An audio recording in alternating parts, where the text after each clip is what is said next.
Hey David, how are you? I'm good, Bob. How are you doing? Well, I thought we'd stop by and see your shop today and see what you had going on. We got a couple of Maserati Mirac, Citroen SMs. Well, the Maserati Mirac, for everybody that doesn't know, has got the same engine as the Citroen SM, so that's why that's sort of what David specializes as well. And there are a lot of engines over here if you want to look at those and see some of the projects underway. Yeah, let's look at one of these engines just to show people what's different about them. Yeah, it's a odd fire V6 4 overhead cam. This engine you don't have cylinder heads on, but you can see the well, what was interesting about these, that it had the cam chain in the middle of the bank instead of the front of the back like most cars do. Right. And that caused some problems on the right bank sometimes. Here's a cylinder, a block with a cylinder head on it, so you can see the cams. Right. That's pretty neat. What got you into SMs? What really did that? Well, my father was killed in a car accident when I was 16, and my mom and dad had lived in Europe, and he'd always pointed out the Citroens, and she bought a Citroen, an SM, right after his death, which I still own. It's that car right there, still under restoration. The engine's on the block, the engine's on the cart over there.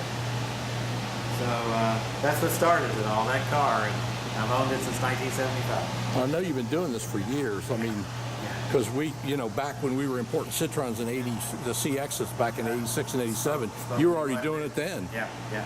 So I started in 82, officially. 81, I started rolling, but 82 was the first real year of operation. But you build a lot of cars that end up back in Europe now, don't you? Had quite a few go back. They're worth a lot more in France now than... More in Europe than the U.S. The market's stronger there. Yeah, well, I think they'll come on here someday too, but it's just what you know. Yeah. If you grew up in France, the SM of the 70s was the supercar, Well, they do pretty good at retromobile, I see, always. Oh, yeah. Let's look inside one of these. You got... Yeah, here's we have the dashboard out of this one, and we just finished welding a windshield surround in it, but you can, it's a little dusty, but you can see how the basic layout.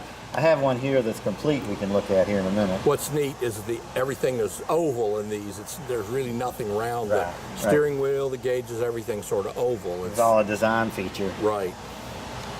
They're definitely different. They're very different, yep. We've got the one that you worked on that's mine. I'll get some detailed pictures on it later, but while I was up here, I thought I'd come by your shop and...